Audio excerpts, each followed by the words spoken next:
Manifesto of the Communist Party by Karl Marx and Friedrich Engels. Recording by John Ingram. Section 1. A spectre is haunting Europe, the spectre of communism. All the powers of old Europe have entered into a holy alliance to exorcise this spectre. Pope and Tsar, Metternich and Guizot, French radicals, and German police spies. Where is the party in opposition that has not been decried as communistic by its opponents in power? Where is the opposition that has not hurled back the branding reproach of communism against the more advanced opposition parties, as well as against its reactionary adversaries? Two things result from this fact. First, communism is already acknowledged by all European powers to be itself a power.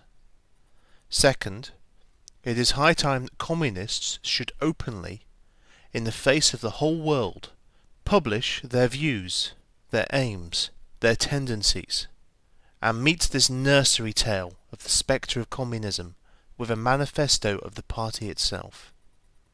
To this end, communists of various nationalities have assembled in London and sketched the following manifesto, to be published in the English, French, German, Italian, Flemish, and Danish languages.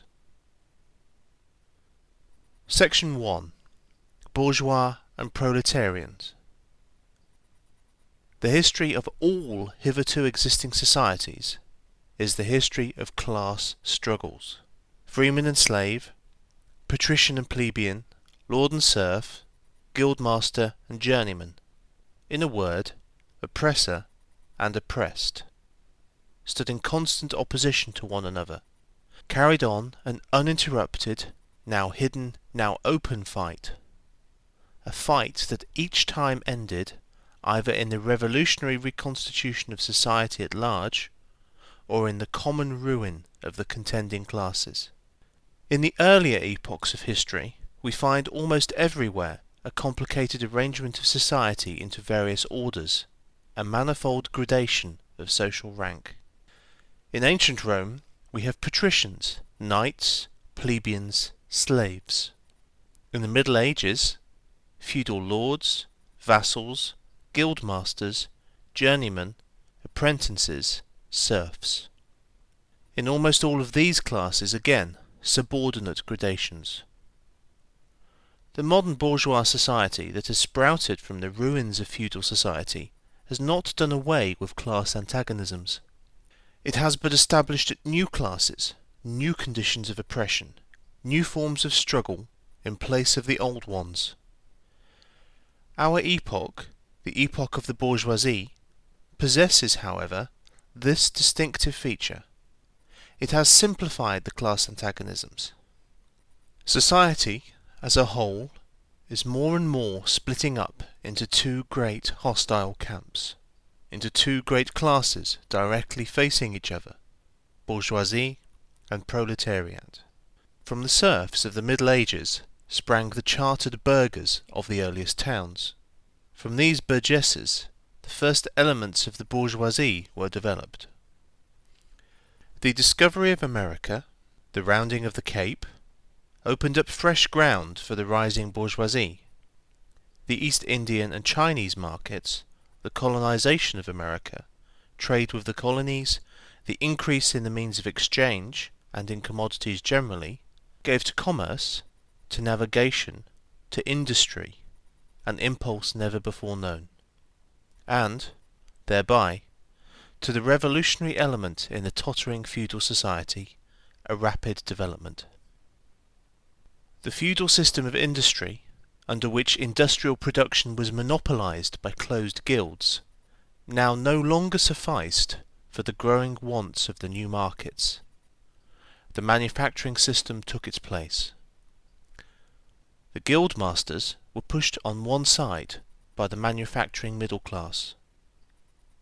Division of labour between the different corporate guilds vanished in the face of division of labour in each single workshop. Meantime, the markets kept ever growing, the demand ever rising. Even manufacture no longer sufficed. Thereupon, steam and machinery revolutionized industrial production.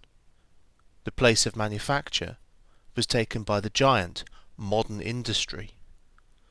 The place of the industrial middle class by industrial millionaires, the leaders of the whole industrial armies, the modern bourgeois. Modern industry has established the world market, for which the discovery of America paved the way. This market has given an immense development to commerce, to navigation, to communication by land. This development has, in its time, reacted on the extension of industry, and in proportion as industry, commerce, navigation, railways extended, in the same proportion the bourgeoisie developed, increased its capital, and pushed into the background every class handed down from the Middle Ages. We see, therefore, how the modern bourgeois is itself the product of a long course of development, of a series of revolutions in the modes of production and of exchange. Each step in the development of the bourgeoisie was accompanied by a corresponding political advance of that class. An oppressed class under the sway of the feudal nobility, an armed and self-governing association in the medieval commune, here independent urban republic, as in Italy and Germany, there taxable third estate of the monarchy, as in France. Afterwards, in the period of manufacture proper, serving either the semi-feudal or the absolute monarchy as a counterpoise against the nobility, and, in fact, cornerstone of the great monarchies in general. The bourgeoisie has, at last, since the establishment of modern industry and of the world market, conquered for itself, in the modern representative state, exclusive political sway. The executive of the modern state is but a committee for managing the common affairs of the whole bourgeoisie.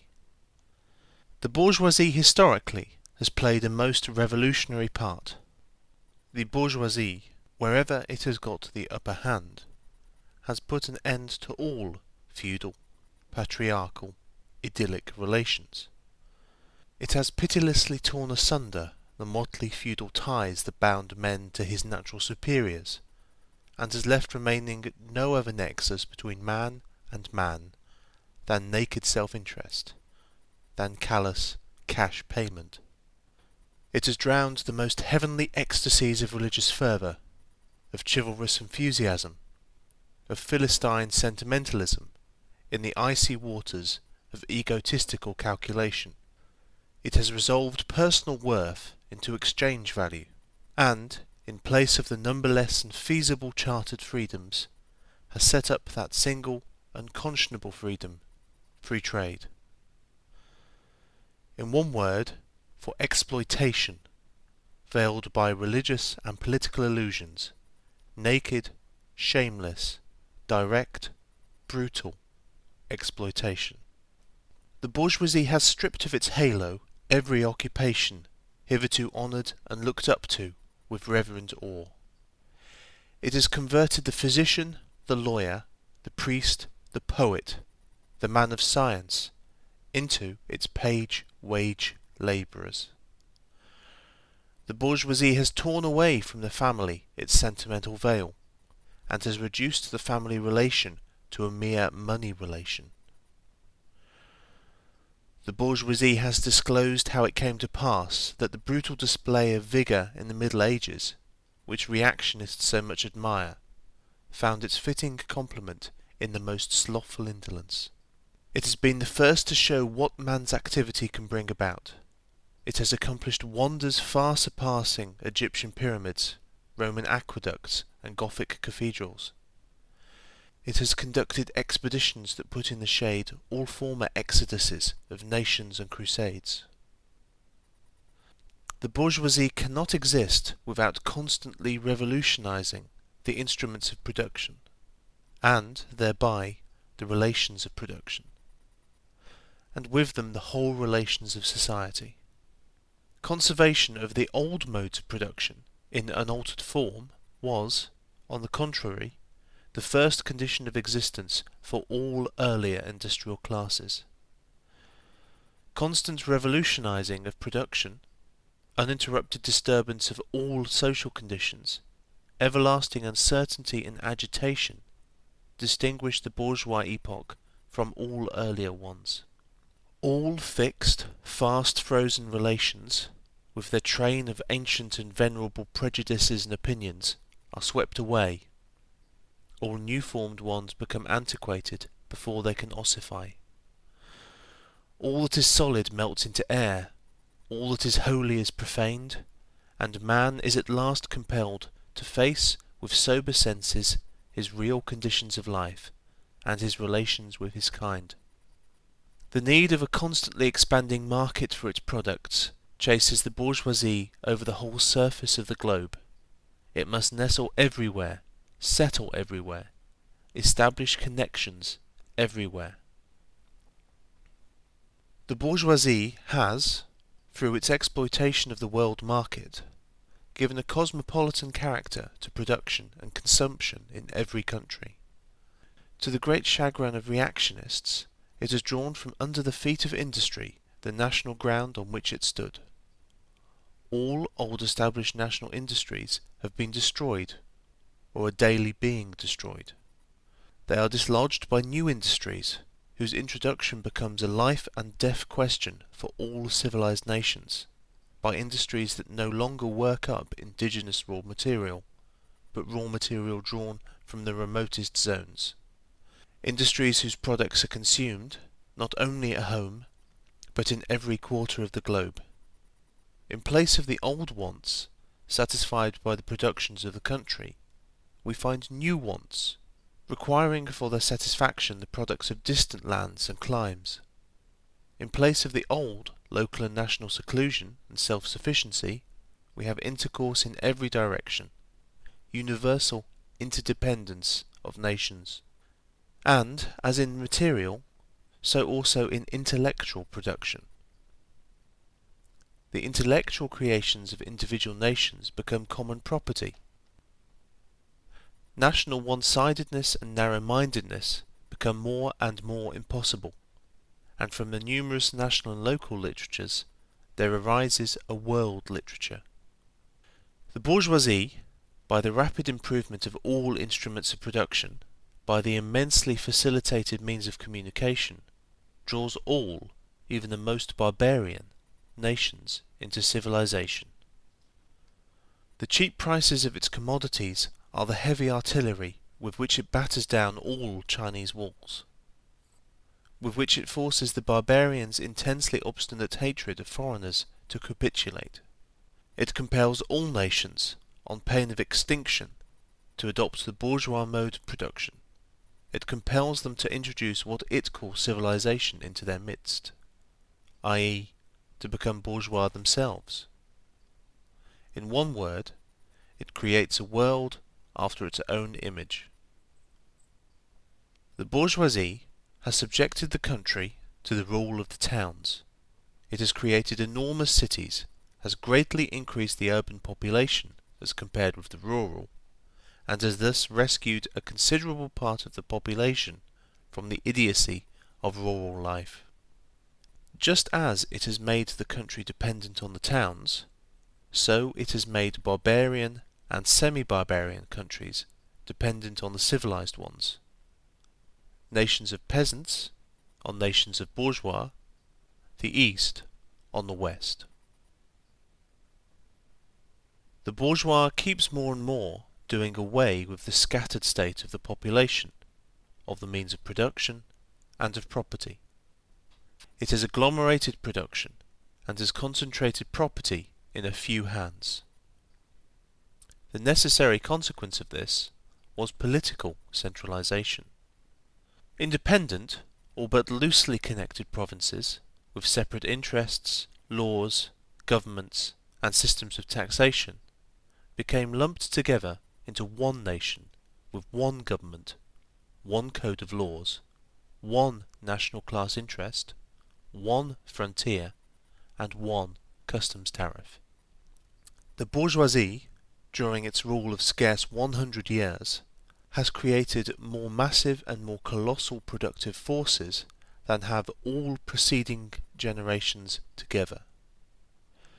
Subjection of nature's forces to man, machinery, application of chemistry to industry and agriculture, steam navigation, railways, electric telegraphs, clearing of whole continents for cultivation, canalization of rivers, whole populations conjured out of the ground.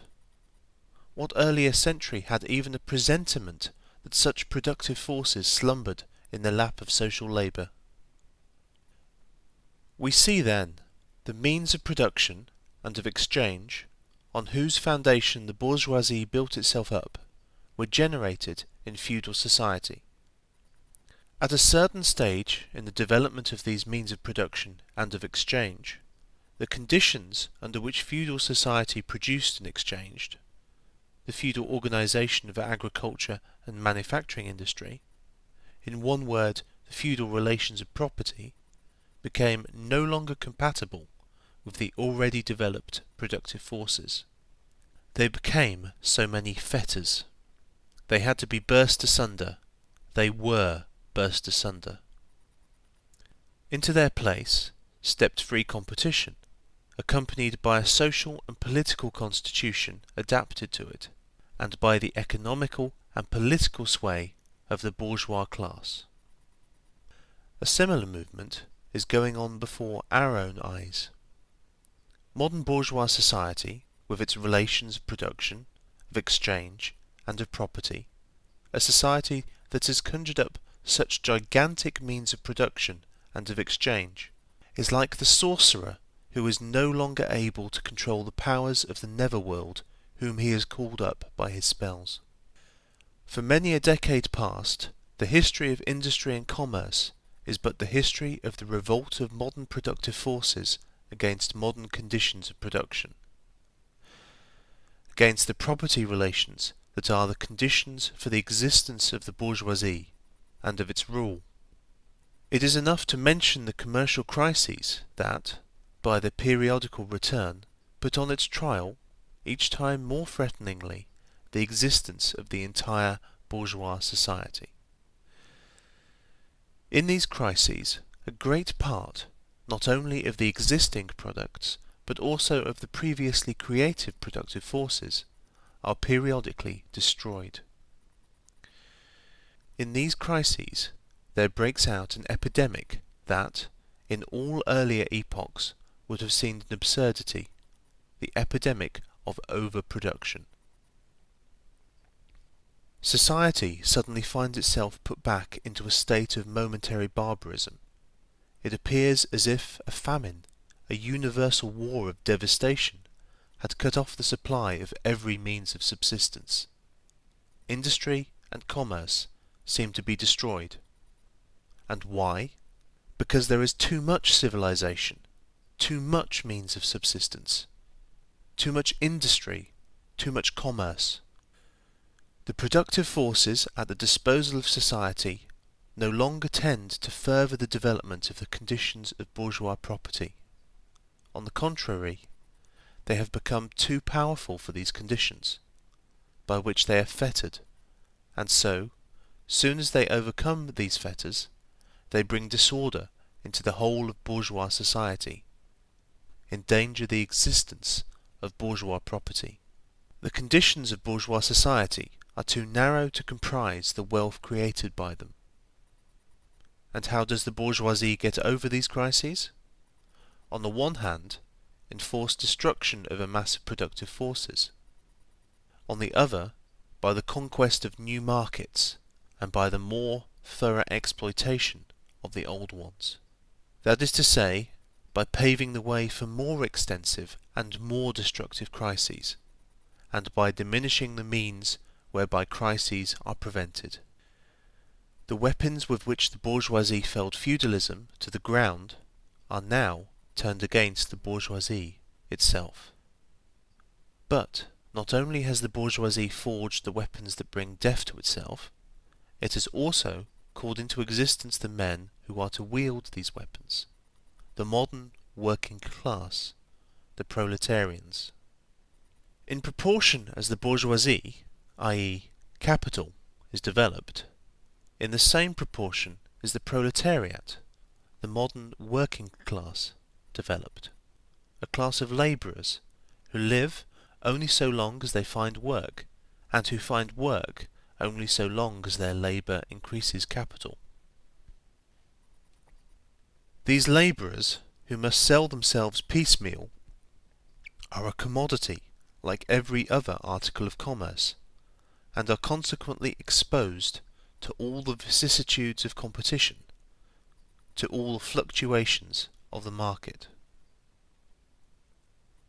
Owing to the extensive use of machinery and division of labour, the work of the proletarians has lost all individual character, and, consequently, all charm for the workman. He becomes an appendage of the machine, and it is only the most simple, most monotonous, and most easily acquired knack that is required of him. Hence, the cost of production of a workman is restricted almost entirely to the means of subsistence that he requires for his maintenance, and for the propagation of his race.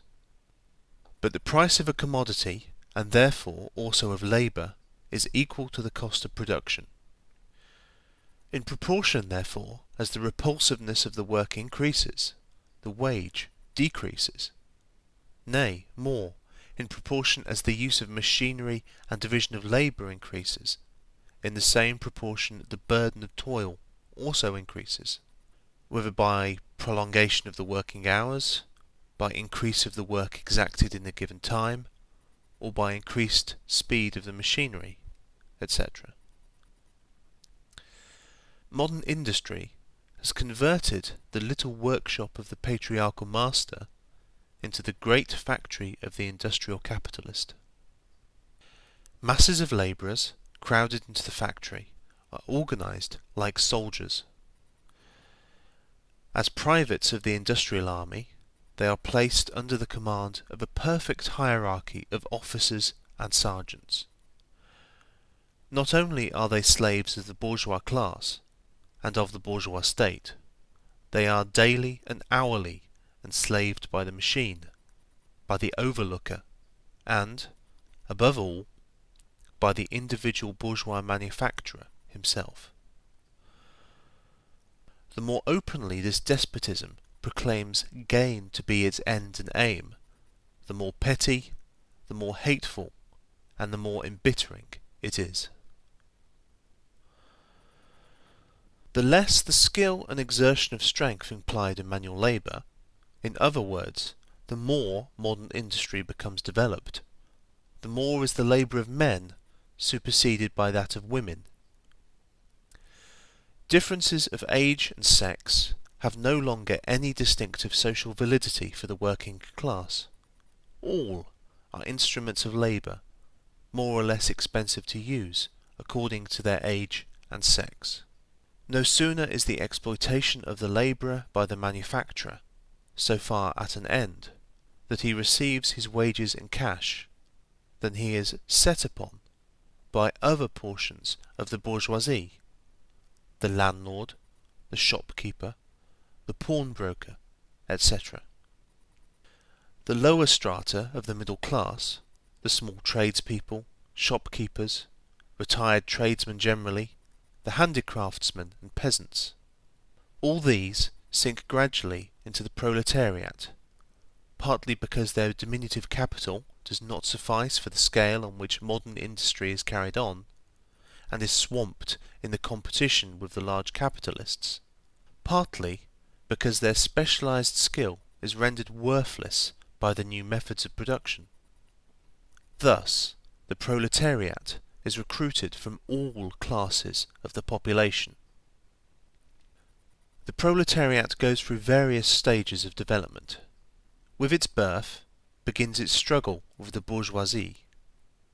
At first, the contest is carried on by individual labourers, then by the workpeople of a factory, then by the operatives of one trade in one locality against the individual bourgeois who directly exploits them.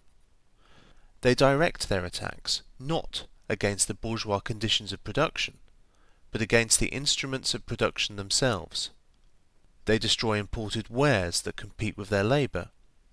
They smash to pieces machinery. They set factories ablaze. They seek to restore by force the vanished status of the workman of the Middle Ages. At this stage, the labourers still form an incoherent mass scattered over the whole country, and broken up by their mutual competition.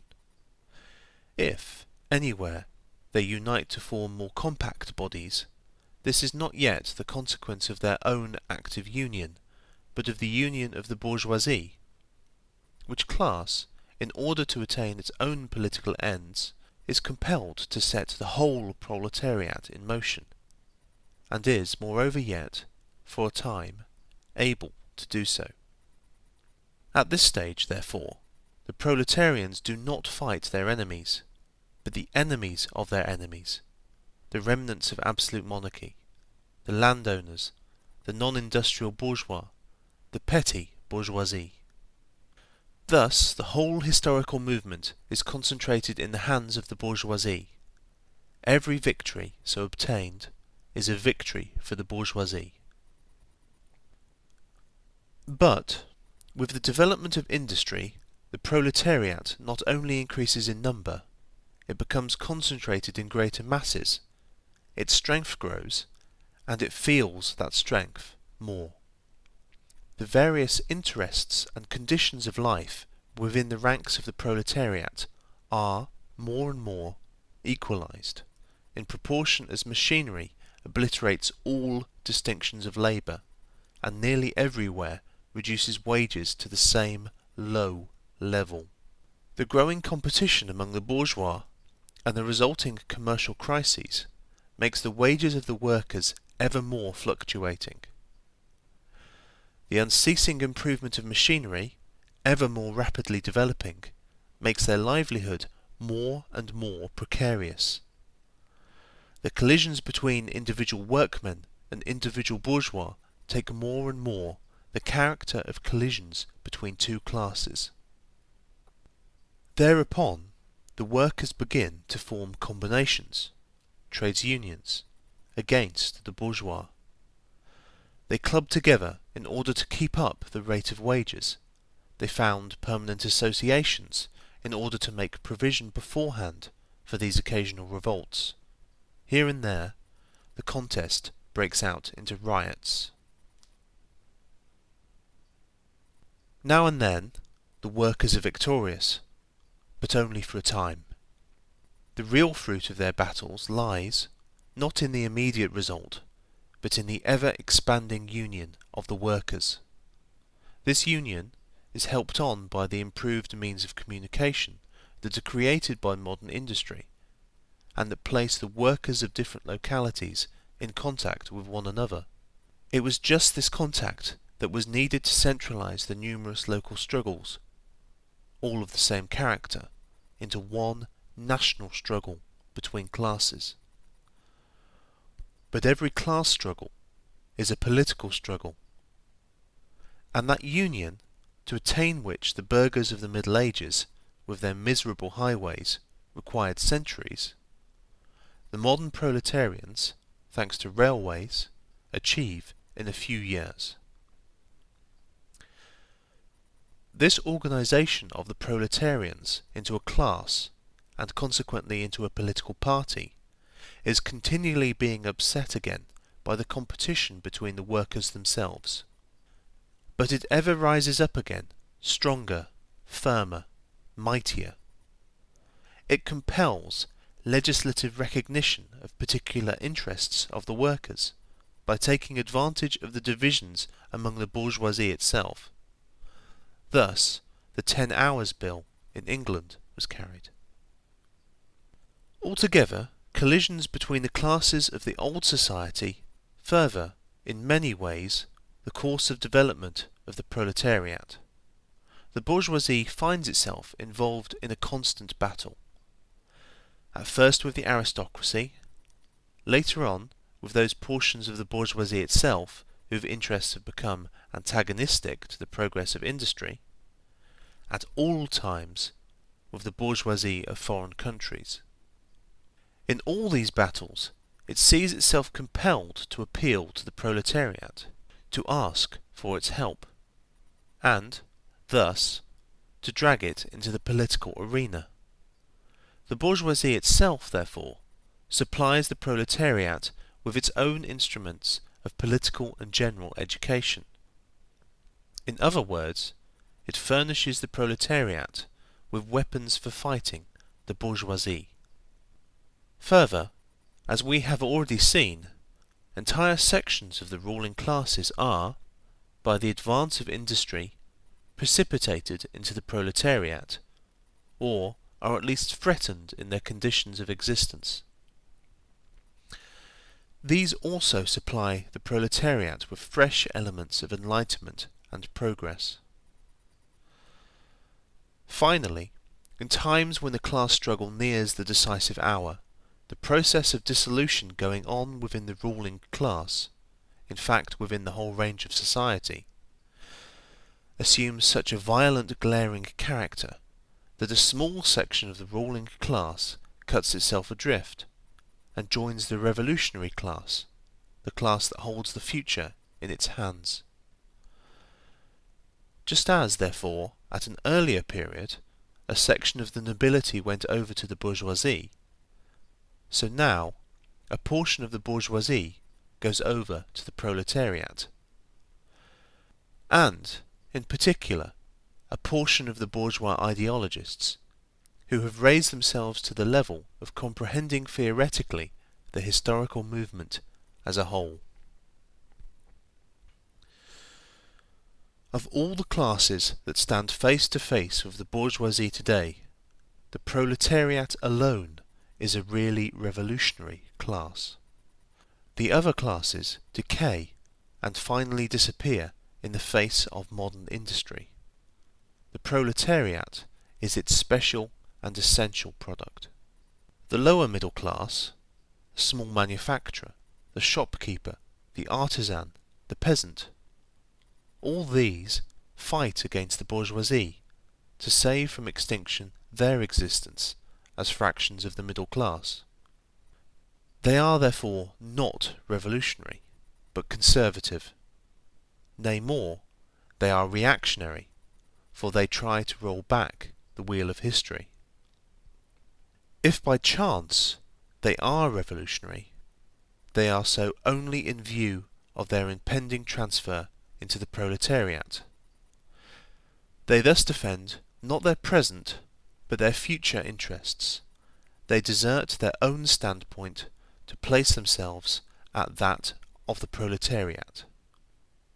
The dangerous class, the social scum, that passively rotting mass thrown off by the lowest layers of old society, may, here and there, be swept into the movement by a proletarian revolution. Its conditions of life, however, prepare it far more for the part of a bribed tool of reactionary intrigue. In the conditions of the proletariat, those of old society at large are already virtually swamped. The proletarian is without property. His relation to his wife and children has no longer anything in common with the bourgeois family relations. Modern industrial labour, modern subjection to capital, the same in England as in France, in America as in Germany, has stripped him of every trace of national character. Law, morality, religion are, to him, so many bourgeois prejudices, behind which lurk in ambush just as many bourgeois interests. All the preceding classes that got the upper hand sought to fortify their already acquired status by subjecting society at large to their conditions of appropriation. The proletarians cannot become masters of the productive forces of society, except by abolishing their own previous mode of appropriation, and thereby also every other previous mode of appropriation. They have nothing of their own to secure and to fortify. Their mission is to destroy all previous securities for, and insurances of, individual property. All previous historical movements were movements of minorities, or in the interests of minorities. The proletarian movement is the self-conscious, independent movement of the immense majority, in the interests of the immense majority. The proletariat, the lowest stratum of our present society, cannot stir, cannot raise itself up, without the whole superincumbent strata of official society being sprung into the air. Though not in substance, yet in form, the struggle of the proletariat with the bourgeoisie is at first a national struggle. The proletariat of each country must, of course, first of all settle matters with its own bourgeoisie. In depicting the most general phases of the development of the proletariat, we traced the more or less veiled civil war raging within existing society, up to the point where that war breaks out into open revolution, and where the violent overthrow of the bourgeoisie lays the foundation for the sway of the proletariat. Hitherto, every form of society has been based, as we have already seen, on the antagonism of oppressing and oppressed classes. But in order to oppress a class, certain conditions must be assured to it under which it can, at least, continue its slavish existence. The serf, in the period of serfdom, raised himself to membership in the commune, just as the petty bourgeois, under the yoke of feudal absolutism, managed to develop into a bourgeois. The modern labourer, on the contrary, instead of rising with the progress of industry, sinks deeper and deeper below the conditions of existence of his own class. He becomes a pauper, and pauperism develops more rapidly than population and wealth. And here it becomes evident that the bourgeoisie is unfit any longer to be the ruling class in society, and to impose its conditions of existence upon society as an overriding law. It is unfit to rule because it is incompetent to assure an existence to its slave within his slavery, because it cannot help letting him sink into such a state that it has to feed him instead of being fed by him. Society can no longer live under this bourgeoisie. In other words, its existence is no longer compatible with society. The essential condition for the existence and for the sway of the bourgeois class is the formation and augmentation of capital. The condition for capital is wage labour. Wage labour rests exclusively on competition between the labourers. The advance of industry, whose involuntary promoter is the bourgeoisie, replaces the isolation of the labourers due to competition by their revolutionary combination due to association. The development of modern industry, therefore, cuts from under its feet the very foundation on which the bourgeoisie produces and appropriates products. What the bourgeoisie, therefore, produces, above all, is its own gravediggers. Its fall and the victory of the proletariat are equally inevitable. The end of Section 1. Section 2. Proletarians and Communists. In what relation do the Communists stand to the proletarians as a whole? The Communists do not form a separate party opposed to other working class parties. They have no interests separate and apart from those of the proletariat as a whole. They do not set up any sectarian principles of their own by which to shape and mould the proletarian movement. The Communists are distinguished from the other working class parties by this only. First, in the national struggles of the proletarians of the different countries, they point out and bring to the front the common interests of the entire proletariat, independently of all nationality. Second, in the various stages of development which the struggle of the working class against the bourgeoisie has to pass through, they always and everywhere represent the interests of the movement as a whole. The Communists, therefore, are on one hand practically the most advanced and resolute section of the working class parties of every country, that section which pushes forward all others. On the other hand, theoretically, they have, over the great mass of the proletariat, the advantage of clearly understanding the line of march, the conditions, and the ultimate general results of the proletarian movement. The immediate aim of the Communist is the same as that of all the other proletarian parties: formation of the proletariat into a class, overthrow of the bourgeois supremacy, conquest of political power by the proletariat. The theoretical conclusions of the Communists are in no way based on ideas or principles that have been invented or discovered by this or that would-be universal reformer.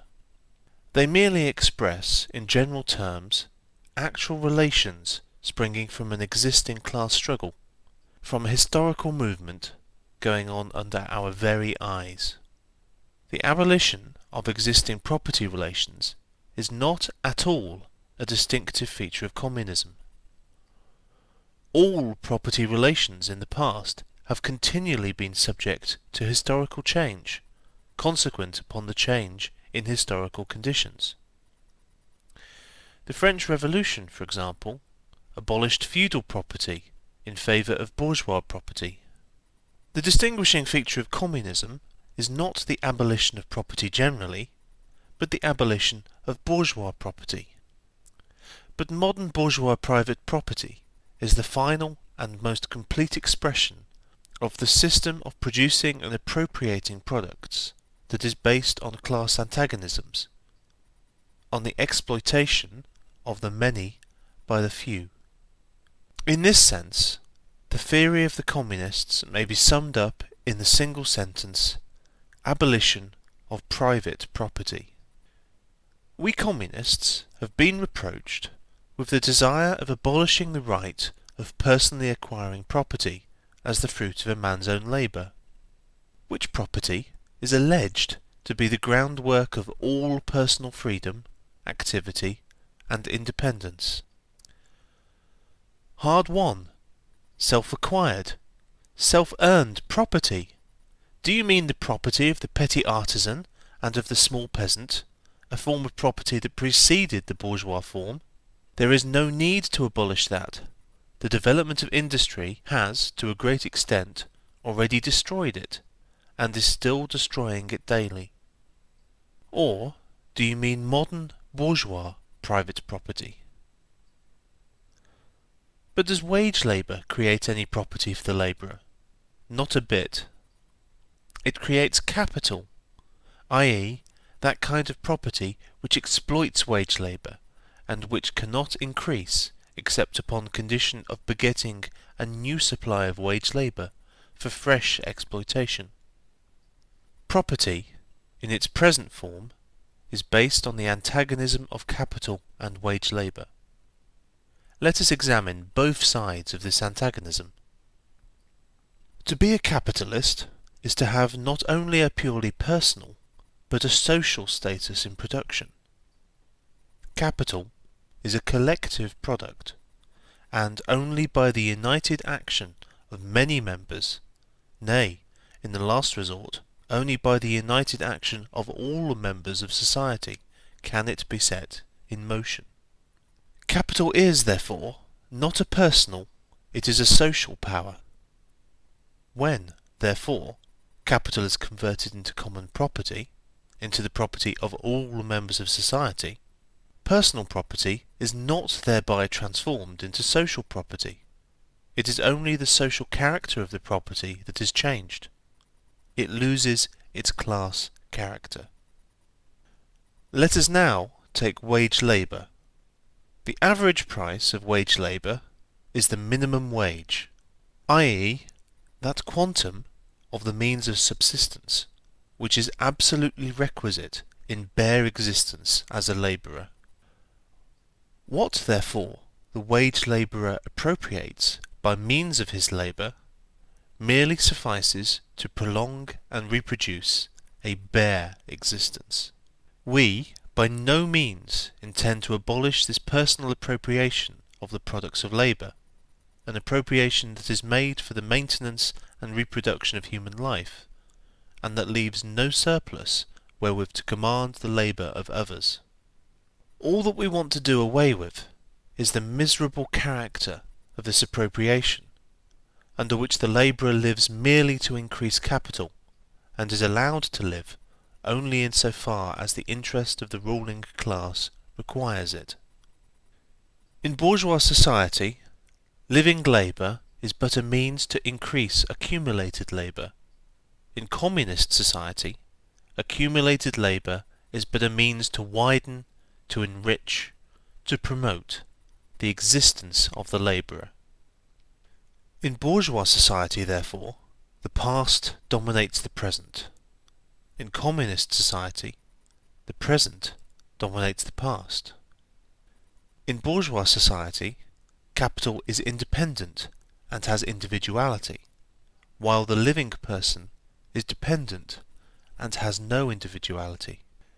And the abolition of this state of things is called by the bourgeois abolition of individuality and freedom, and rightly so. The abolition of bourgeois individuality, bourgeois independence, and bourgeois freedom is undoubtedly aimed at. By freedom is meant, under the present bourgeois conditions of production, free trade, free selling and buying. But if selling and buying disappears, free selling and buying disappears also. This talk about free selling and buying, and all the other brave words of our bourgeoisie about freedom in general, have a meaning, if any, only in contrast with restricted selling and buying, with the fettered traders of the Middle Ages, but have no meaning when compared to the communistic abolition of buying and selling, of the bourgeois conditions of production, and of the bourgeoisie itself. You are horrified at our intending to do away with private property, but in your existing society, private property is already done away with for 9/10 of the population. Its existence for the few is solely due to its non-existence in the hands of those 9/10. You reproach us, therefore, with intending to do away with a form of property, the necessary condition for whose existence is the non-existence of any property for the immense majority of society. In one word, you reproach us with intending to do away with your property. Precisely so. That is just what we intend. From the moment when labour can no longer be converted into capital, money, or rent, into a social power capable of being monopolised, i.e., from the moment when individual property can no longer be transformed into bourgeois property, into capital, from that moment you say individuality vanishes. You must therefore confess that by individual you mean no other person than the bourgeois, than the middle class owner of property. This person must indeed be swept out of the way and made impossible. Communism deprives no man of the power to appropriate the products of society. All that it does is to deprive him of the power to subjugate the labour of others by means of such appropriation. It has been objected that upon the abolition of private property, all work will cease and universal laziness will overtake us. According to this, bourgeois society ought long ago to have gone to the dogs through sheer idleness, for those of its members who work acquire nothing, and those who acquire anything do not work. The whole of this objection is but another expression of the tautology that there can no longer be any wage labour when there is no longer any capital. All objections urged against the communistic mode of producing and appropriating material products have, in the same way, been urged against the communistic modes of producing and appropriating intellectual products. Just as to the bourgeois the disappearance of class property is the disappearance of production itself, so the disappearance of class culture is to him identical with the disappearance of all culture. That culture, the loss of which he laments, is, for the enormous majority, a mere training to act as a machine. But don't wrangle with us so long as you apply to our intended abolition of bourgeois property the standard of your bourgeois notions of freedom, culture, law, etc. Your very ideas are but the outgrowth of the conditions of your bourgeois production and bourgeois property, just as your jurisprudence is but the will of your class made into a law for all, a will whose essential character and direction are determined by the economical conditions of existence of your class. The selfish misconception that induces you to transform into eternal laws of nature and of reason the social forms springing from your present mode of production and form of property, historical relations that rise and disappear in the progress of production. This misconception you share with every ruling class that has preceded you. What you see clearly in the case of ancient property, what you admit in the case of feudal property, you are of course forbidden to admit in the case of your own bourgeois form of property. Abolition of the family. Even the most radical flare up at this infamous proposal of the communists. On what foundation is the present family, the bourgeois family, based? On capital, on private gain. In its completely developed form, this family exists only among the bourgeoisie. But this state of things finds its complement in the practical absence of the family among the proletarians, and in public prostitution. The bourgeois family will vanish as a matter of course when its complement vanishes, and both will vanish with the vanishing of capital. Do you charge us with wanting to stop the exploitation of children by their parents? To this crime we plead guilty. But, you will say, we destroy the most hallowed of relations when we replace home education by social. And your education, is not that also social, and determined by the social conditions under which you educate, by the intervention, direct or indirect, of society, by means of schools, etc.? The communists have not invented the intervention of society in education. They do but seek to alter the character of that intervention, and to rescue education from the influence of the ruling class. The bourgeois claptrap about the family and education, about the hallowed correlation of parent and child, becomes all the more disgusting the more, by the action of modern industry, all family ties among the proletarians are torn asunder, and their children transformed into simple articles of commerce and instruments of labour. But you communists would introduce community of women, screams the whole bourgeoisie in chorus. The bourgeois sees in his wife a mere instrument of production.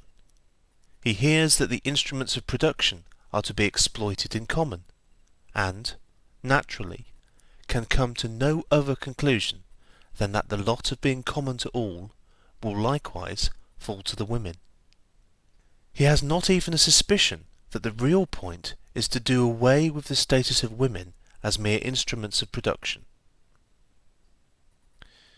For the rest, nothing is more ridiculous than the virtuous indignation of our bourgeois at the community of women, which, they pretend, is to be openly and officially established by the communists. The communists have no need to introduce community of women. It has existed almost from time immemorial. Our bourgeois, not content with having the wives and daughters of their proletarians at their disposal, not to speak of common prostitutes, take the greatest pleasure in seducing each other's wives. Bourgeois marriage is, in reality, a system of wives in common, and thus, at the most, what the communists might possibly be reproached with is that they desire to introduce, in substitution for a hypocritically concealed and openly legalized community of women. For the rest, it is self-evident that the abolition of the present system of production must bring with it the abolition of the community of women springing from that system, i.e., of prostitution, both public and private.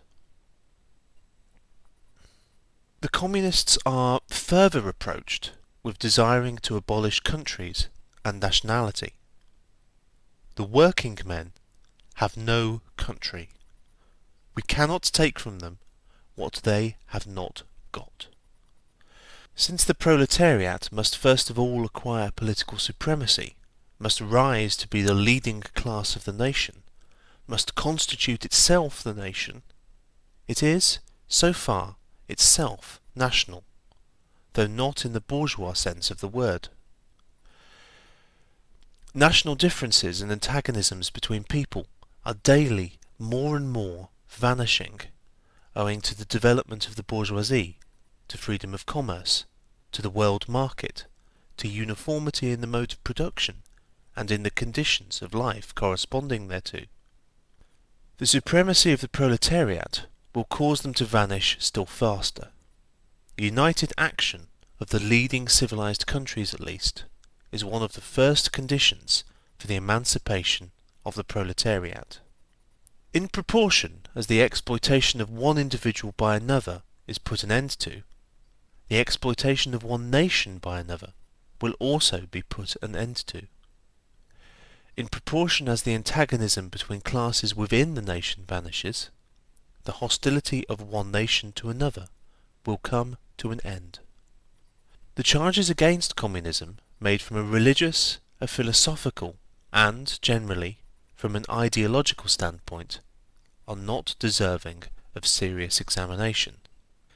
Does it require deep intuition to comprehend that man's ideas, views, and conceptions, in one word man's consciousness, changes with every change in the conditions of his material existence, in his social relations, and in his social life? What else does the history of ideas prove than that intellectual production changes its character and proportion as material production is changed? The ruling ideas of each age have ever been the ideas of its ruling class.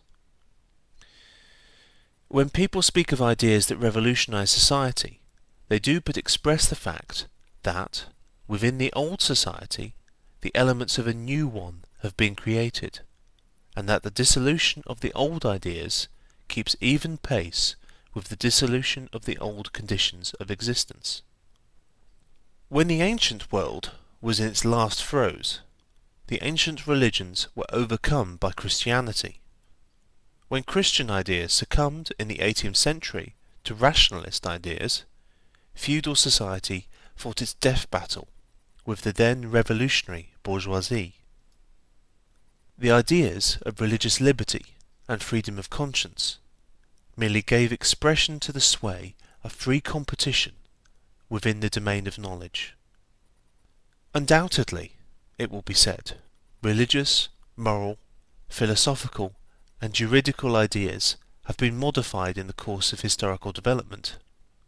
But religion, morality, philosophy, political science, and law constantly survived this change. There are, besides, eternal truths, such as freedom, justice, etc., that are common to all states of society. But communism abolishes eternal truths.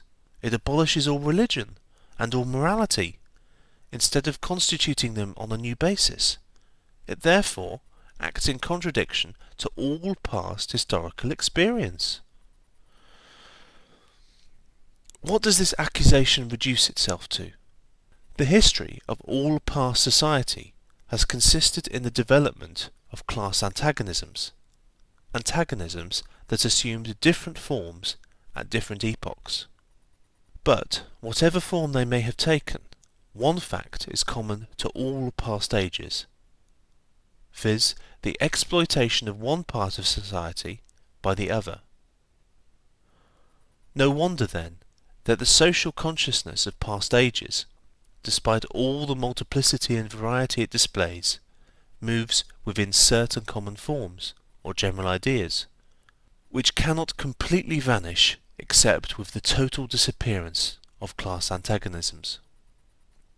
The communist revolution is the most radical rupture with traditional property relations.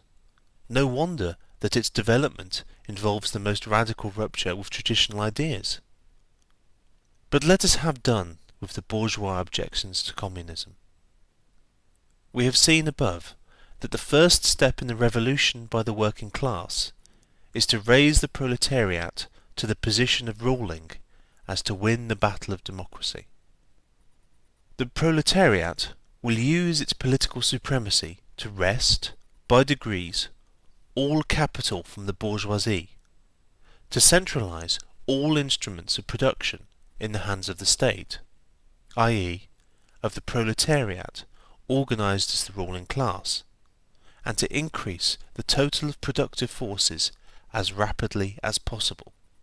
Of course, in the beginning, this cannot be effected except by means of despotic inroads on the rights of property and on the conditions of bourgeois production, by means of measures, therefore, which appear economically insufficient and untenable, but which, in the course of the movement, outstrip themselves, necessitate further inroads upon the old social order, and are unavoidable as a means of entirely revolutionising the mode of production.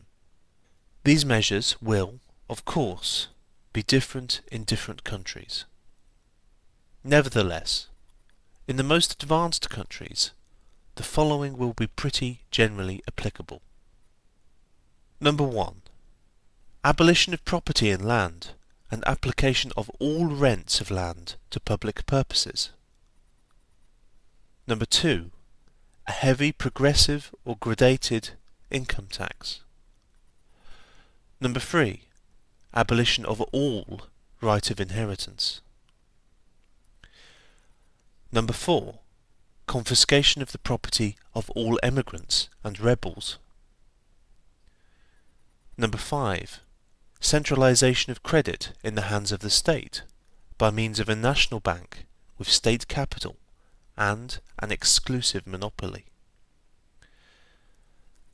Number 6. Centralisation of the means of communication and transport in the hands of the state. Number 7. Extension of factories and instruments of production owned by the state. The bringing into cultivation of wastelands and the improvement of the soil generally, in accordance with a common plan. Number 8. Equal liability of all to labour. Establishment of industrial armies, especially for agriculture. Number 9. Combination of agriculture with manufacturing industries. Gradual abolition of the distinction between town and country by a more equable distribution of the population over the country. Number 10. Free education for all children in public schools. Abolition of children's factory labour in its present form. combination of education with industrial production, etc., etc. When, in the course of development, class distinctions have disappeared and all production has been concentrated in the hands of a vast association of the whole nation, the public power will lose its political character. Political power, properly so called, is merely the organised power of one class for oppressing another. If the proletariat, during its contest with the bourgeoisie, is compelled by the force of circumstances to organise itself as a class, if, by means of a revolution, it makes itself the ruling class, and, as such, sweeps away by force the old conditions of production, then it will, along with these conditions, have swept away the conditions for the existence of class antagonisms and of classes generally, and will thereby have abolished its own supremacy as a class.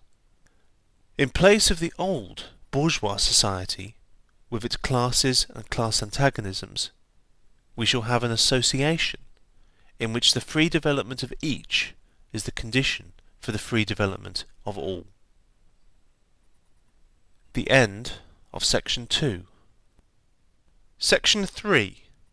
Socialist and Communist Literature. 1. Reactionary Socialism. A. Feudal Socialism.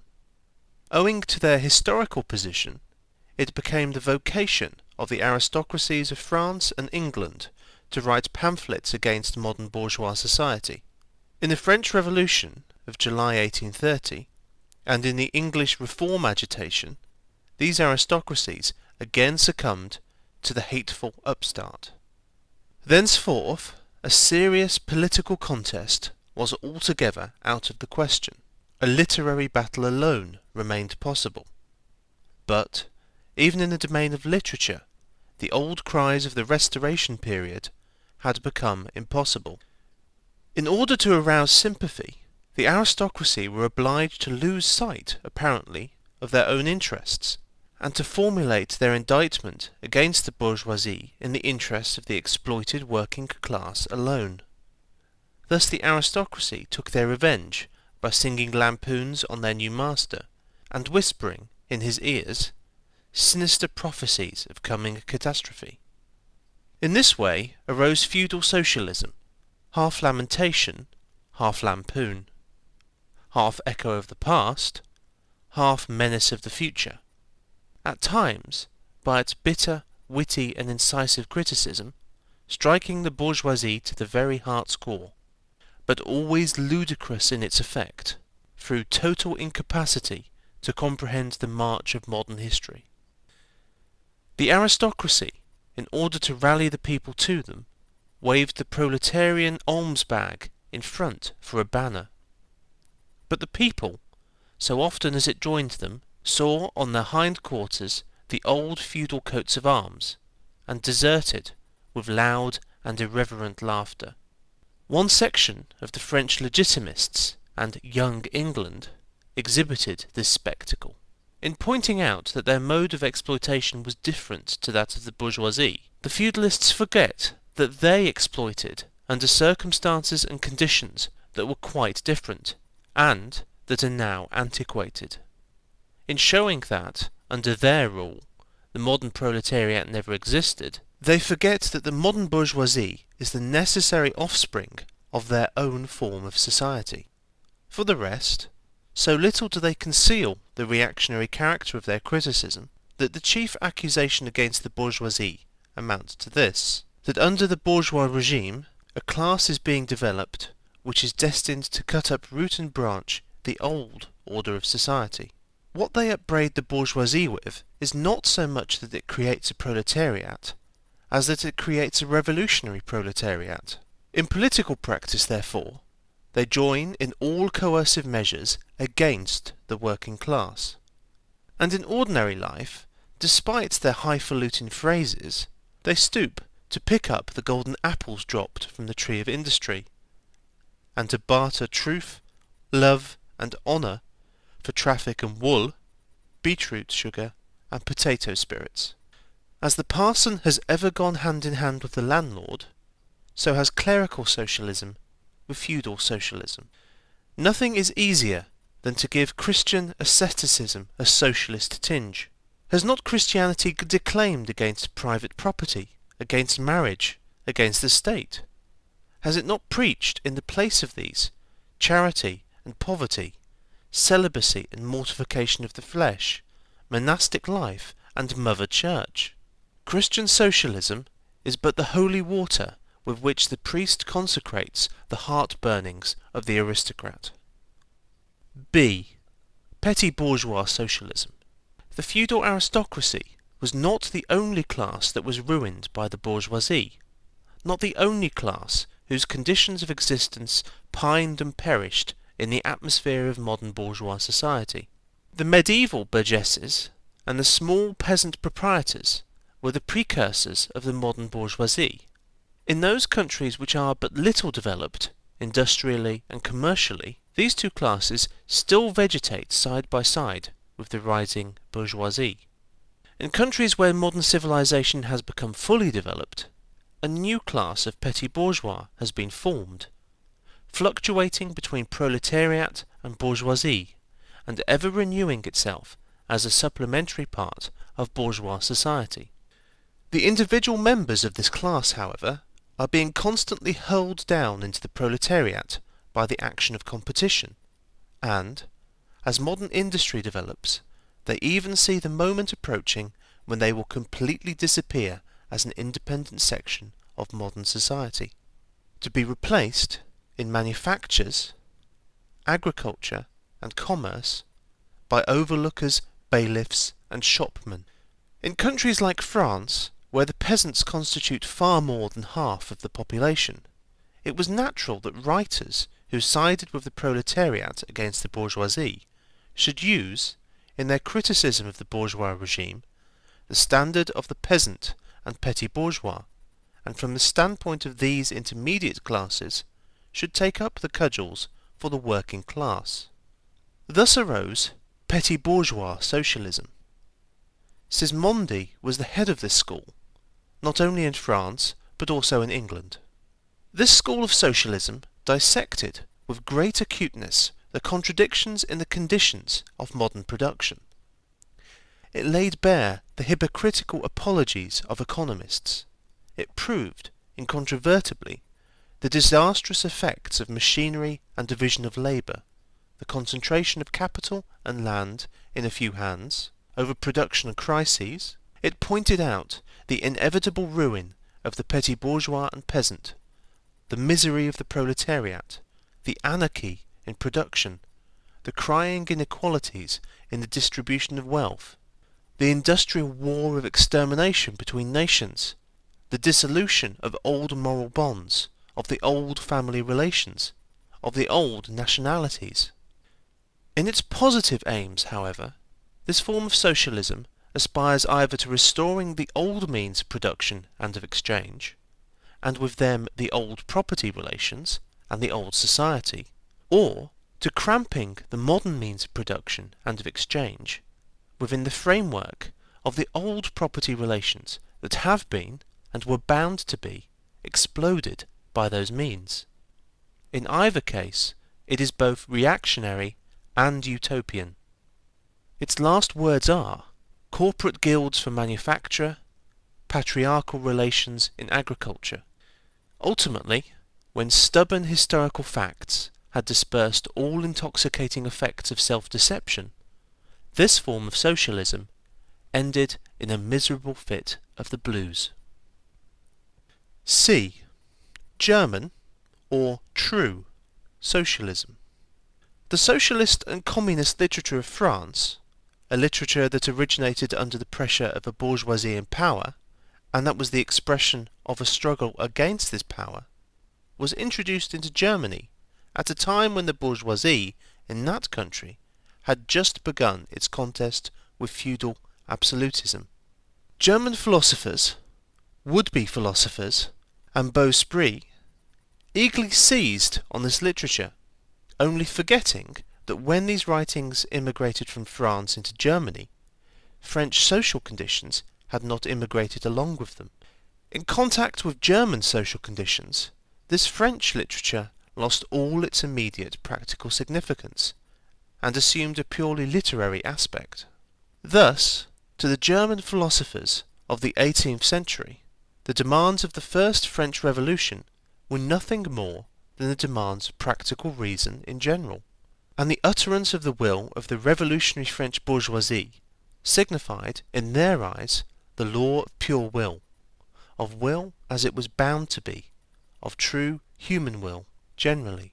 The world of the German literate consisted solely in bringing the new French ideas into harmony with their ancient philosophical conscience, or rather, in annexing the French ideas without deserting their own philosophic point of view. This annexation took place in the same way in which a foreign language is appropriated, namely, by translation. It is well known how the monks wrote silly lives of Catholic saints over the manuscripts on which the classical works of ancient heathendom had been written. The German literate reversed this process with the profane French literature. They wrote their philosophical nonsense beneath the French original. For instance, beneath the French criticism of the economic functions of money, they wrote alienation of humanity, and beneath the French criticism of the bourgeois state, they wrote dethronement of the category of the general, and so forth. The introduction of these philosophical phrases at the back of the French historical criticisms they dubbed philosophy of action, true socialism, German science of socialism, philosophical foundation of socialism, and so on. The French socialist and communist literature was thus completely emasculated, and, since it ceased in the hands of the German to express the struggle of one class with the other, he felt conscious of having overcome French one-sidedness, and of representing not true requirements, but the requirements of truth. Not the interests of the proletariat, but the interests of human nature, of man in general, who belongs to no class, has no reality, who exists only in the misty realm of philosophical fantasy. This German socialism, which took its schoolboy tasks so seriously and solemnly, and extolled its poor stock in trade in such mountebank fashion, meanwhile gradually lost its pedantic innocence. The fight of the German, and especially of the Prussian bourgeoisie, against feudal aristocracy and absolute monarchy, in other words, the liberal movement, became more earnest. By this, the long-wished-for opportunity was offered to true socialism of confronting the political movement with the socialist demands, of hurling the traditional anathemas against liberalism, against representative government, against bourgeois competition, bourgeois freedom of the press, bourgeois legislation, bourgeois liberty and equality, and of preaching to the masses that they had nothing to gain and everything to lose by this bourgeois movement. German socialism forgot, in the nick of time, that the French criticism, whose silly echo it was, presupposed the existence of modern bourgeois society, with its corresponding economic conditions of existence, and the political constitution adapted thereto, the very things whose attainment was the object of the pending struggle in Germany. To the absolute governments, with their following of parsons, professors, country squires and officials, it served as a welcome scarecrow against the threatening bourgeoisie. It was a sweet finish after the bitter pills of floggings and bullets with which those same governments, just at that time, dosed the German working-class risings. While this true socialism thus served the governments as a weapon for fighting the German bourgeoisie, it, at the same time, directly represented a reactionary interest, the interest of the German Philistines. In Germany, the petty bourgeois class, a relic of the 16th century, and since then constantly cropping up again under various forms, is the real social basis of the existing state of things. To preserve this class is to preserve the existing state of things in Germany. The industrial and political supremacy of the bourgeoisie threatens it with certain destruction. On the one hand, from the concentration of capital, on the other, from the rise of a revolutionary proletariat. True socialism appeared to kill these two birds with one stone. It spread like an epidemic.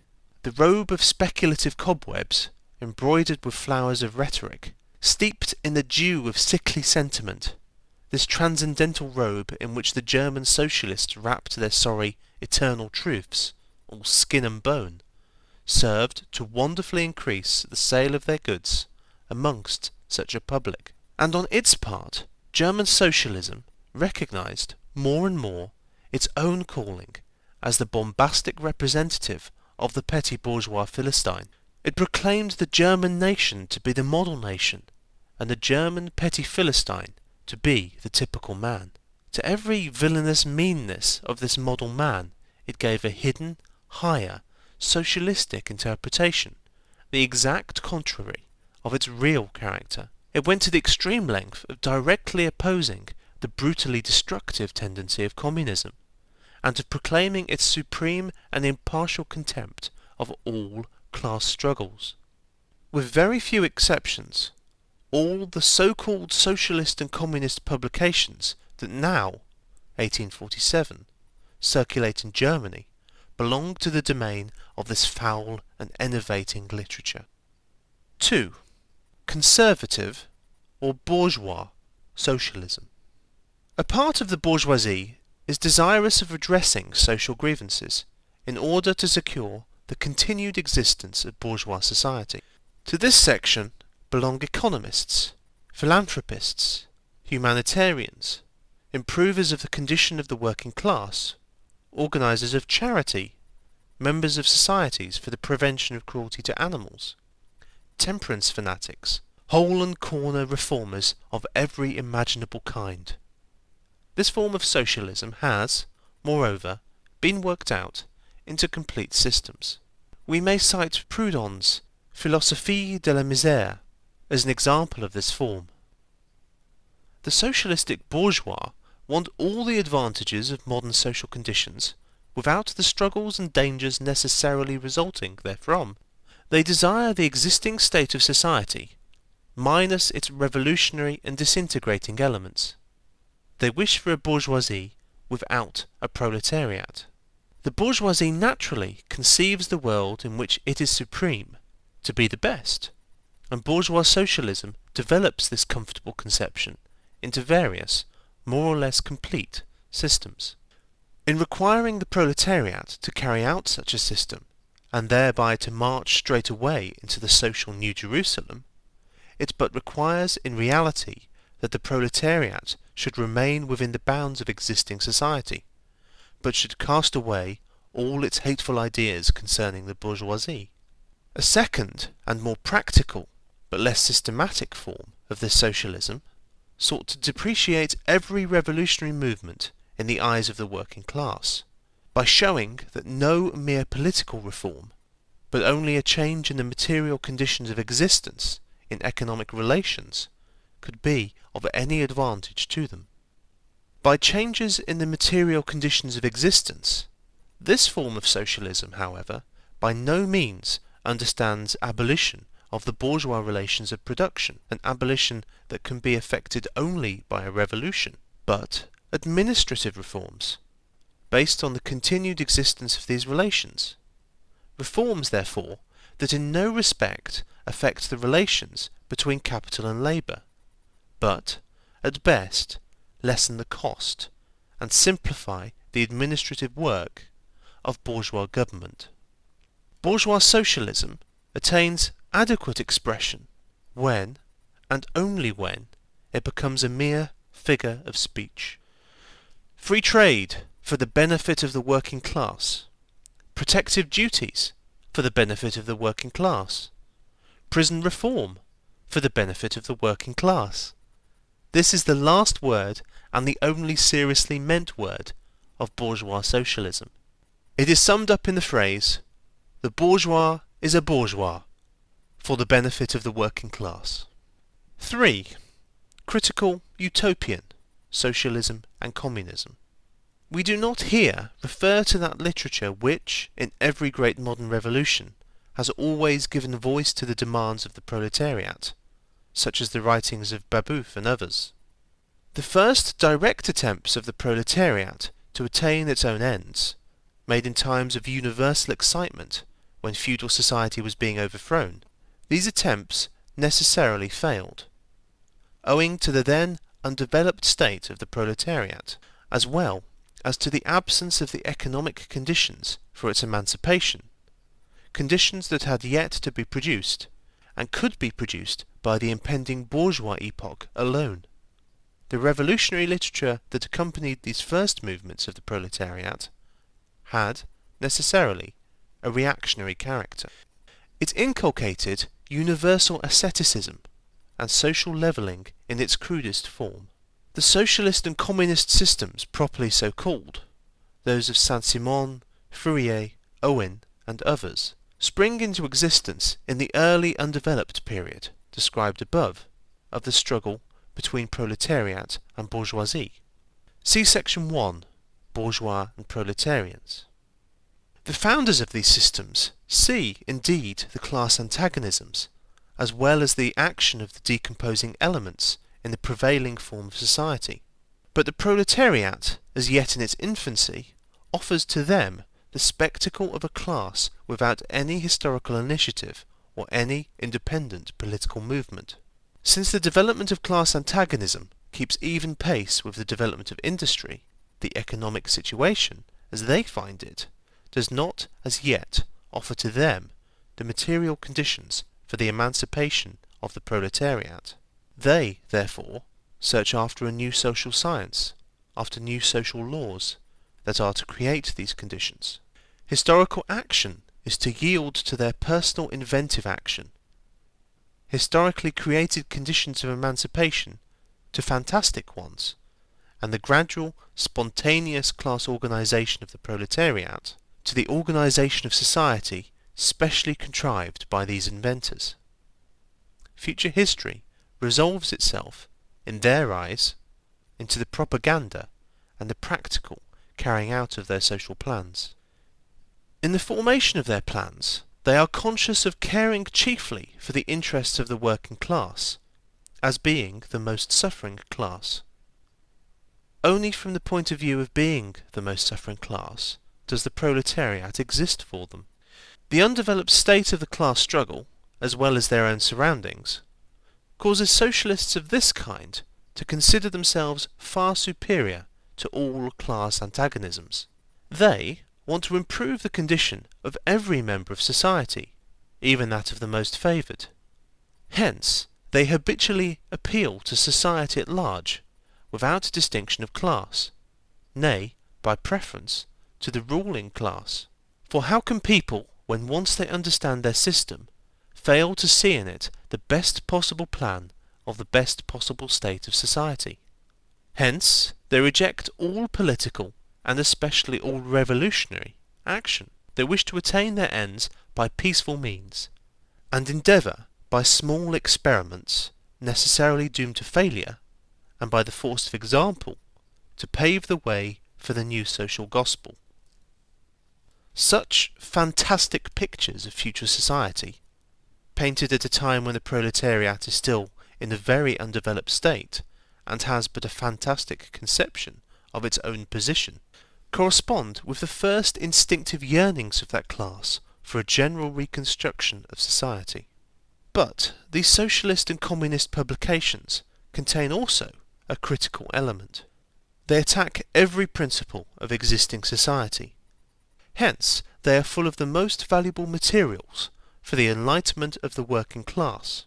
The practical measures proposed in them, such as the abolition of the distinction between town and country, of the family, of the carrying on of industries for the account of private individuals, and of the wage system, the proclamation of social harmony, the conversion of the functions of the state into a mere superintendence of production.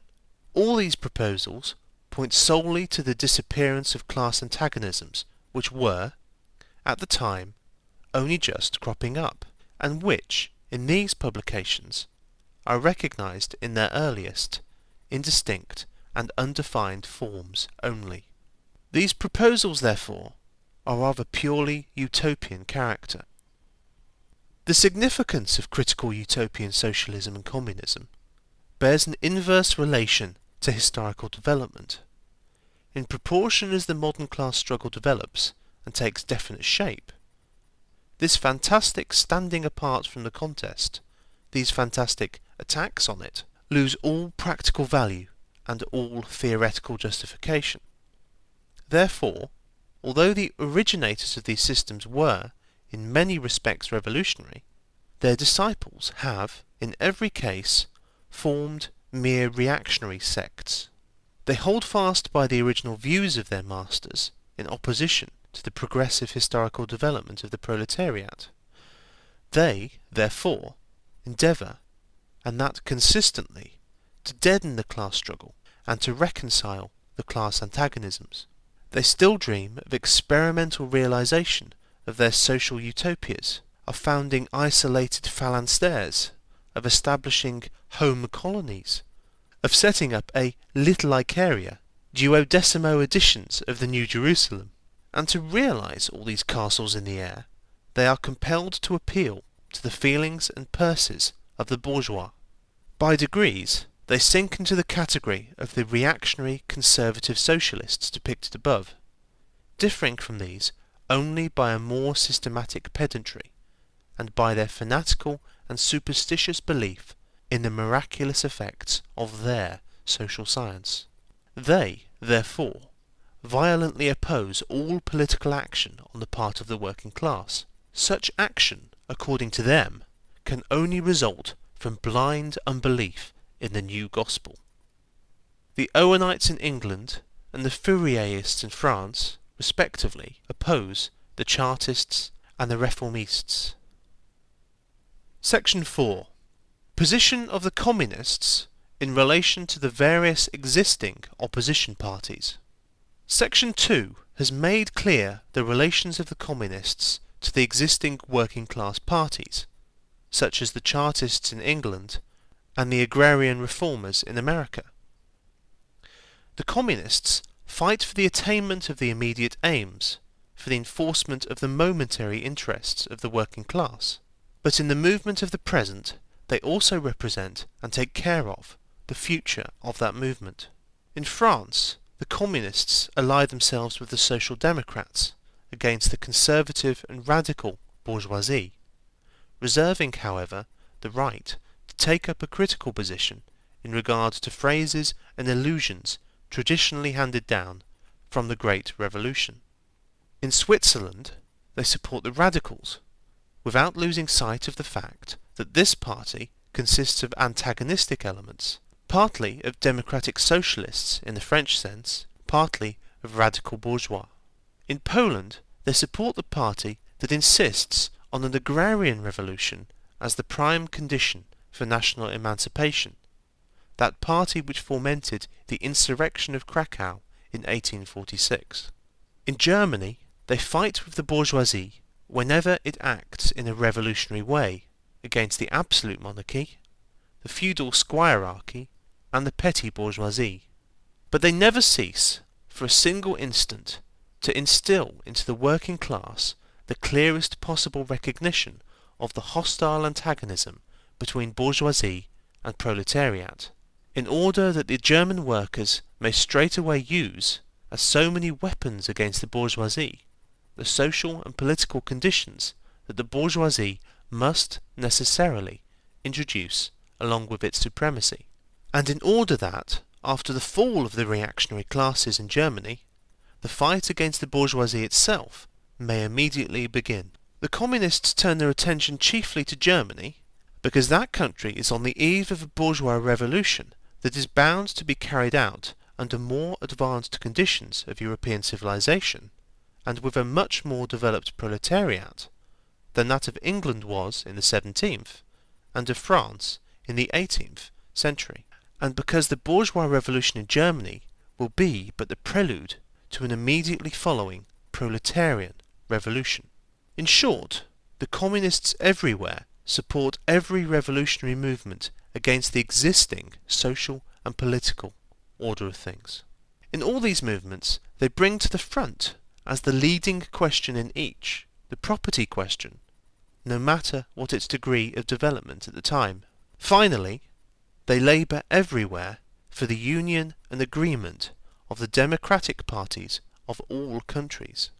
The communists disdain to conceal their views and aims. They openly declare that their ends can be attained only by the forcible overthrow of all existing social conditions. Let the ruling classes tremble at a communistic revolution. The proletarians have nothing to lose but their chains. They have a world to win. Working men of all countries, unite! The end of the Manifesto of the Communist Party.